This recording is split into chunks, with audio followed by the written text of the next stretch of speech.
Good evening to all of you.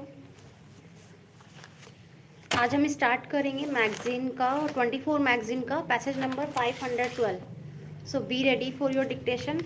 और बाकी बच्चे जो क्लास में आ रहे हैं अपना नाम मेंशन कर देना नीचे। और जो बच्चे नए क्लास में जुड़ रहे हैं, पहली बार वीडियो को देख रहे हैं, सेशन को लाइक कर दो और टेलीग्राम का लिंक आपको डिस्क्रिप्शन में दिया है, वो आप ज्वाइन कर लो। ठीक है, उसी पे सारी डिटेल्स मिलेंगे आपको क्लास की। बाकी सभी बच्चे जल्दी से आ जाओ क्लास में। लिंक शेयर कर दिया मैंने टेलीग्राम पे। Passage number 512। Today's dictation is 512। जो बच्चे क्लास में आ रहे हैं अपना नाम मेंशन करते रहना।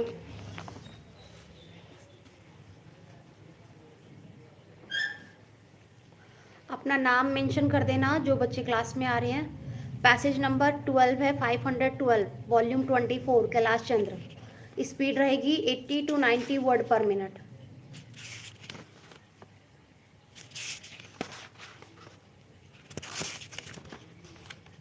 सेशन को लाइक कर देना सभी स्टूडेंट्स।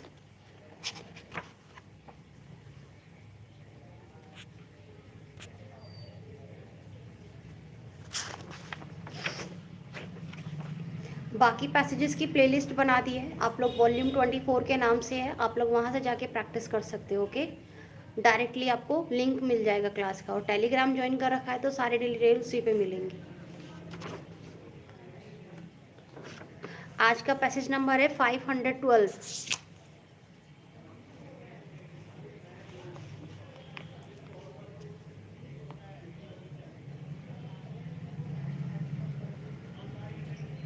बस 2 मिनट में डिक्टेशन स्टार्ट करूंगी, बाकी बच्चों को भी आ जाने दो।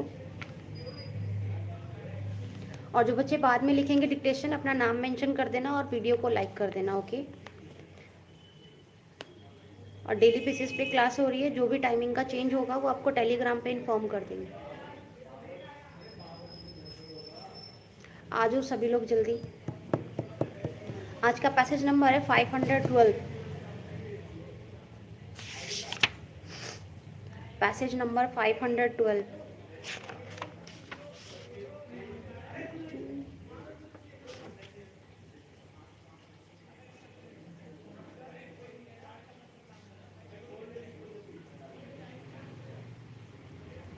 Passage number 512।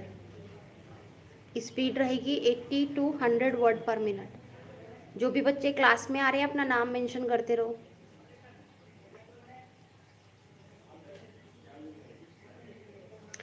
सेशन को लाइक कर दो सभी स्टूडेंट्स।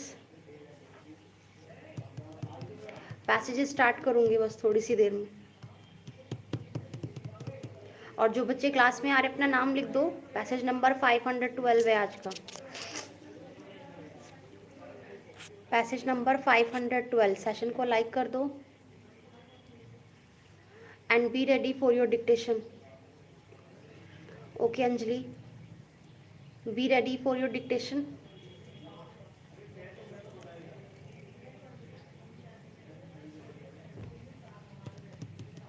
सेशन को लाइक कर दो सभी स्टूडेंट्स जो बच्चे क्लास में हैं। So now I am going to start your dictation. Passage number 512। Anjali एक बार बता दो, वॉइस क्लियर है?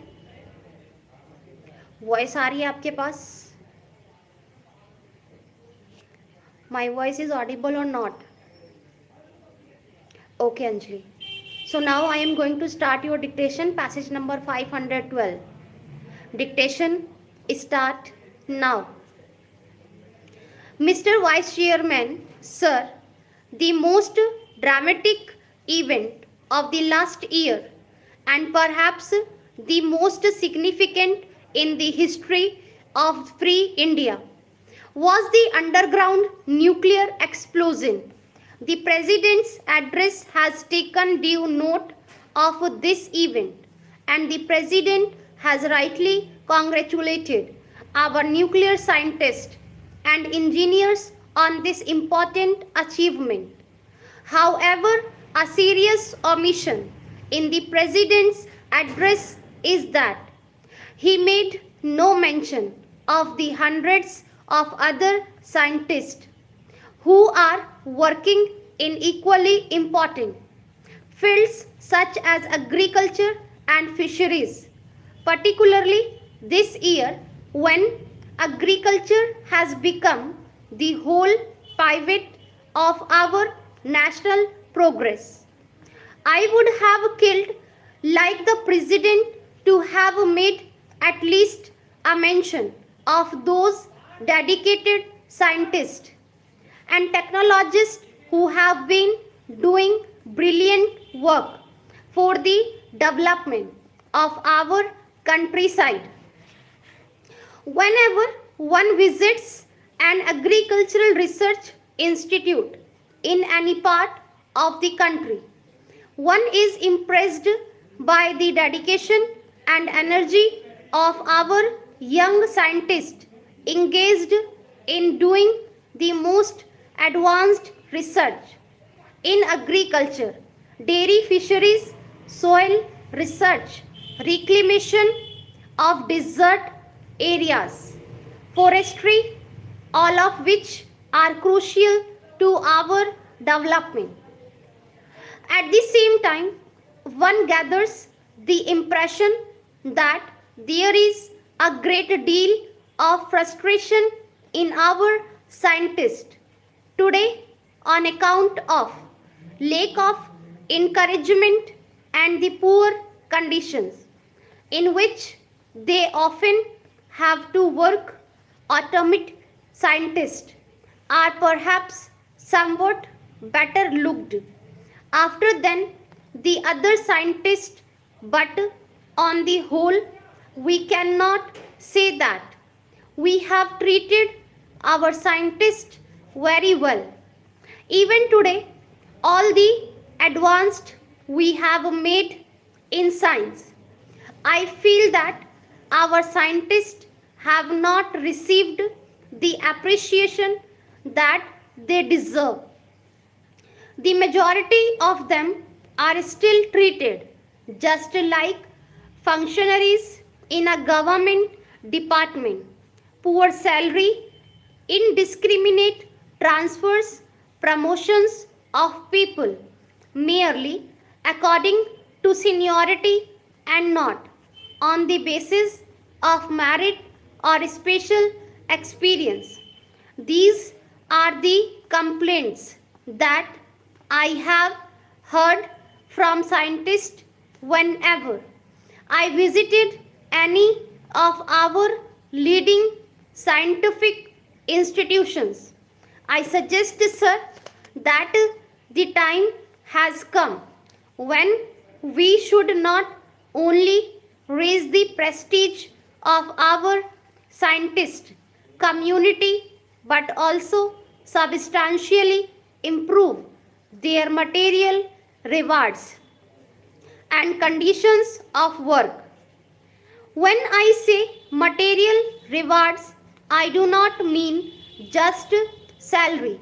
More important is the kind of working and living conditions we provide for scientists, how far we can reduce their domestic worries so that they can concentrate on their work. It should not be beyond the means of our government to provide our scientists cheap housing, special educational facilities for their children, concessional travel facilities, and so on. Sir, in almost every socialist country, particularly in the Soviet Union, scientists are treated as the cream of the society. In India, if we look around, who are the elite of our society? Contractors, exporters, advertising executives, and film stars. When you think that, after all, what our exporters and businessmen sell are largely the products of our brilliant researchers. It seems great injustice that those who sell the products should get most of the benefit and very little goes to those who have developed the products. Therefore, sir, it all comes down to the question of the kind of values which we have to set in our society. Unless we make a radical change in our system of values and priorities, our progress will continue to be lopsided and haphazard as it has been in recent years. It has become more evident now than ever that only through advanced science and technology we can improve the condition of the vast masses of our people who live in the rural areas. While I do not deny that traditional occupations and cottage industries should continue to be an integral part of our rural life, we can at the same time transform the economy of our rural areas by bringing modern science into these regions. Rural electrification, medical care, schools, modern schools of agriculture, cheap housing, dairies and fisheries. All these things can be brought to the rural areas. If we make the best use of our scientists and if we organize our efforts in such a way as to spread scientific knowledge to the rural population and also provide them facilities to use this knowledge. Sir, much of the work of our agricultural scientists and has not so far spread to the villages. Sir, it is disappointing to see that the President's speech is set in a conventional mold. Many of the new ideas that have been discussed in the last year have failed to get a mention, while the importance of fertilizers, power, steel, coal and oil is mentioned. I do not see any reference to the use of solar energy, wind power or gobar gas. I do not think, sir, the dignity of the presidential address would have been in any way impaired by the mention of gobar or the conversion of sewage into useful manure. These, I submit, are the new tools by which we can raise the standard of life of our people living in our villages. Stop. Done लिख दो जिसने भी dictation complete कर ली है अपनी. Done लिख लो जिसने भी डिक्टेशन कंप्लीट कर ली है अपनी और सेशन को लाइक कर दो. ओके अंजलि, आपने की है प्रोग्रेसिव प्रैक्टिस की है नवंबर की.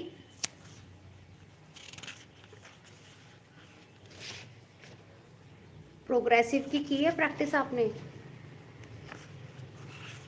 नवंबर की.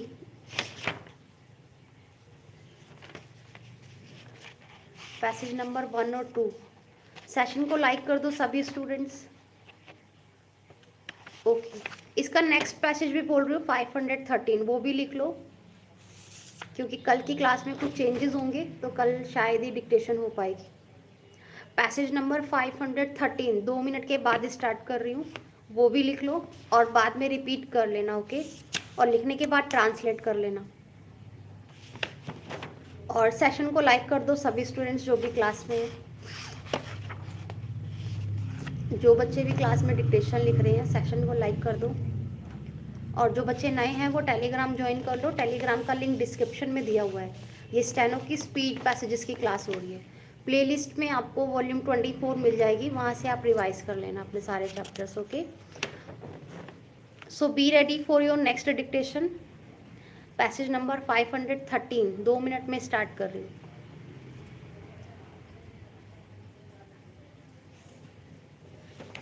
पैसेज नंबर 513 2 मिनट में स्टार्ट कर रही हूँ।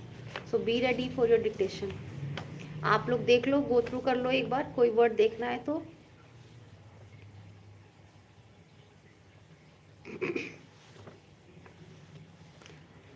पैसेज नंबर 513 नेक्स्ट डिक्टेशन होगी आपकी। Passage number 513।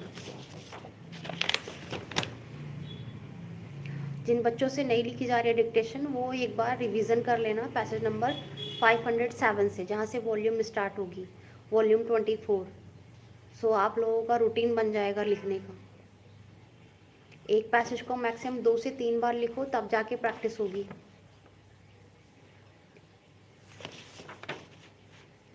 नेक्स्ट पैसेज के लिए रेडी हो आप लोग? यस लिखो कमेंट बॉक्स में।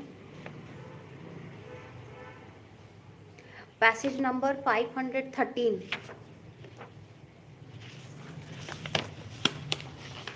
Okay Anjali. So now I'm going to start your dictation, passage number 513. Saurabh आप भी लिख रहे हो? सेशन को लाइक कर दो सभी स्टूडेंट्स जो भी क्लास में हैं।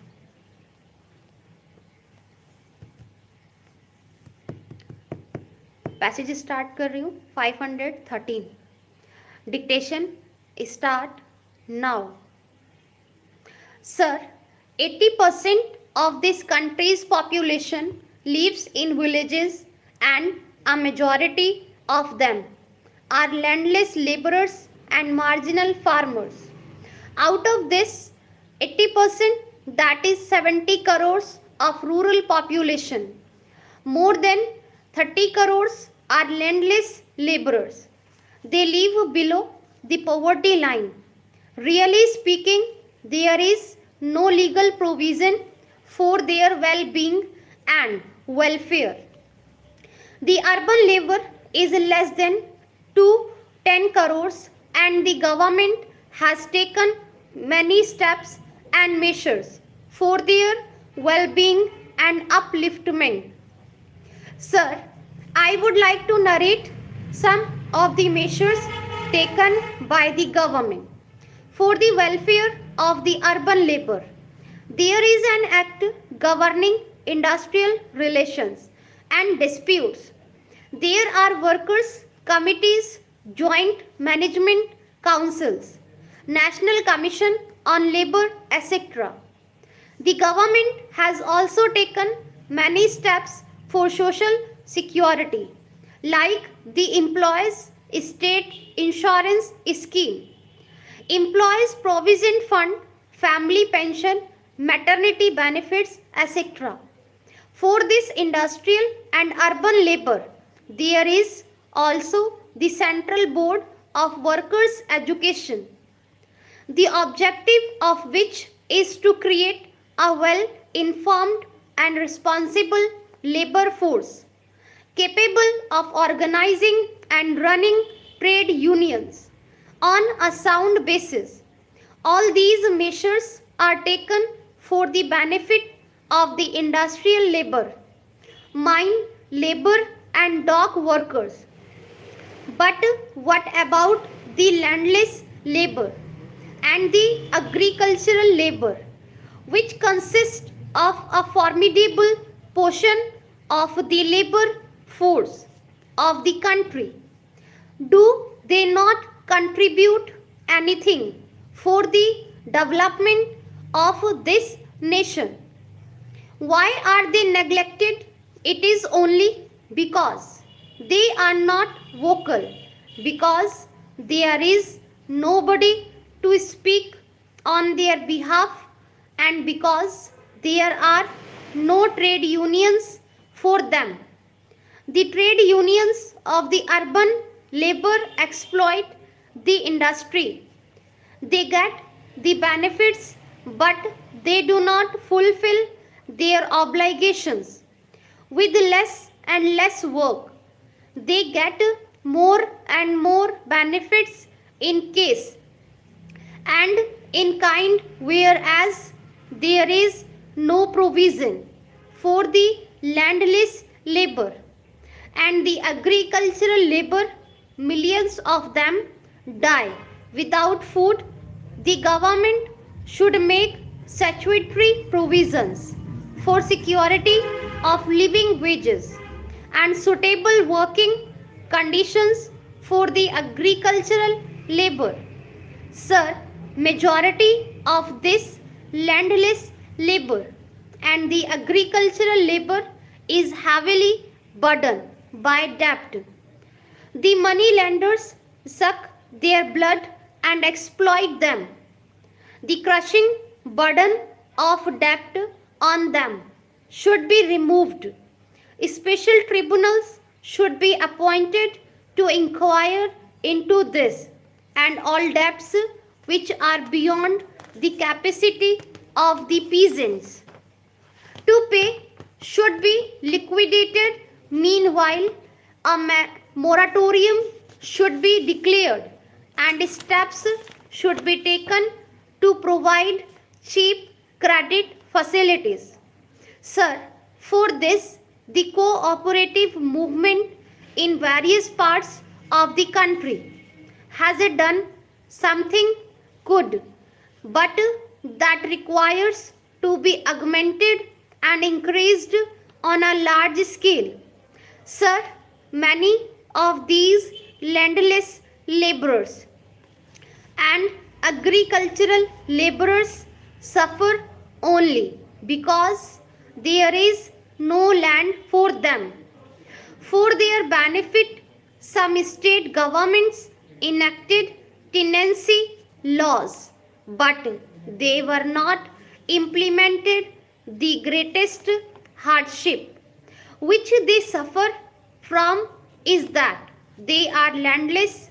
The land which has to be given to them by way of surplus has to be obtained by the enactment of tenancy laws. It was not given to them. The vested interest in the rural parts of the country evaded the provisions of the tenancy laws. Therefore, sir, fixity of tenure with heritable rights, along with right to build houses and to plant trees, should be provided for all tenants throughout the country. Unless this is done, I don't think the condition of the rural labor can be improved. Not only this, sir, there is a section of the rural population, so to say, the landlords or the rich peasantry. There should be an income tax on their income. Sir, unless their income is taxed and sealed as it is done in the urban parts, they shall continue to exploit these rural people. So, there should be income tax levied on them, and this tax yield should be used for the well-being and welfare of these landless laborers. Now, sir, as I previously stated, the cooperative movement is, so to say, a movement which can help these rural laborers for this purpose.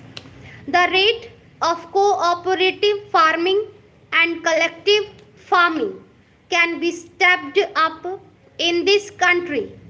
So far as I know, this system of cooperative farming is prevalent only in some parts, rather a negligible portion in the Gujarat state. I do not know the position prevailing in the rest of the country, but so far as my state is concerned, there are some societies formed on a cooperative basis for the benefit of agricultural laborers, and they are mostly composed of landless laborers, and they get government waste land from the government. Now this land which is provided by the government is not fertile. If they develop this land, the vested interest of the society snatch away this land. The result is that there were some attacks on Harijans and backward classes in different parts of the country. A majority of attacks on Harijans and backward classes are only because of land disputes. Stop. Done लिख दो, जिसने भी dictation complete किया done लिख दो। और जो बच्चे नए हैं वो टेलीग्राम ज्वाइन कर लो, टेलीग्राम का लिंक आपको डिस्क्रिप्शन में मिल जाएगा। ये स्टेनोग्राफी की स्पीड पैसेजेस की क्लास हो रही है, वॉल्यूम 24 स्टार्ट की हुई है, इसके बाद वॉल्यूम 23 स्टार्ट करेंगे। ओके, कल की क्लास का लिंक आपको टेलीग्राम पे ही प्रोवाइड होगा, जो भी डिटेल्स होंगे आपको टेलीग्राम पे मिल जाएंगी। Okay, bye all of you.